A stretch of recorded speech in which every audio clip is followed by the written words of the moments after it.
Hi guys, it's me Ate Daisy. So for today's video mga mare, so pumunta ako dito sa tindahan para bumili nitong aking hair mask, gray hair mask na favorite ko talaga to kasi ang bango-bango niya as in. Kahit na nga nabanlawan mo na siya, yung amoy niya sa buhok mo, hindi siya natatanggal kaagad at saka malambot siya. So after niya, naglalagay din ako ng conditioner. So yan muna, binababad ko muna siya sa aking ulo, sa aking buhok. After nun, binabanlawan ko sa conditioner. Tapos lumabas din ako dito kaagad. Saglit lang ako, talagang sinadya ko lang itong hair mask na to.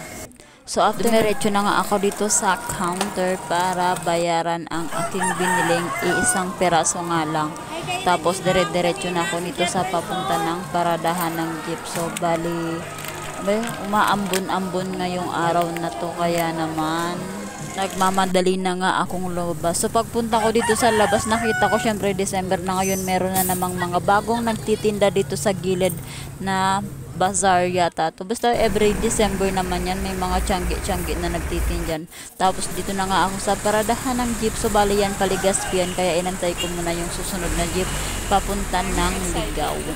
So bali yung mga tao kasi dito naguunahan sila sa jeep na susunod, kaya ang ginawa ko, hindi ko na inantay na umalis pa tong pang papunta ng Ligaw. Sumakay na kaagad ako para naman hindi tayo magsiksikan sa jeep. Pero at the end, nagsiksikan pa rin. Sabi ko nga, lahat naman nagbabayad, pero ba't nagsisiksikan? Tapos pagbaba ko nga galing ng jeep, diretso ako dito sa LCC ng Ligaw. Dito yung bagong LCC dito sa harapan. Bumili ako ng manok at saka ng biskwit na pambaon-baon ni Lab at saka ni Nonoy. Tapos bumili rin ako ng aking skincare at saka sabon. Pati na rin ang condition. Siyempre matanda na ako, hindi mawawala ang efficacy oil sa aking mga pangkasukasuan pag masakit ang likod ko at etc.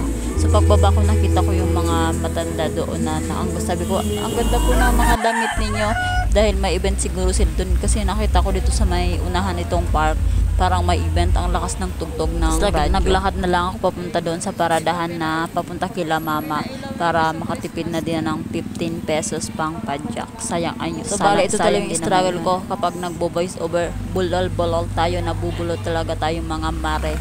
So ayun, habang naglalakad tayo, hindi na ako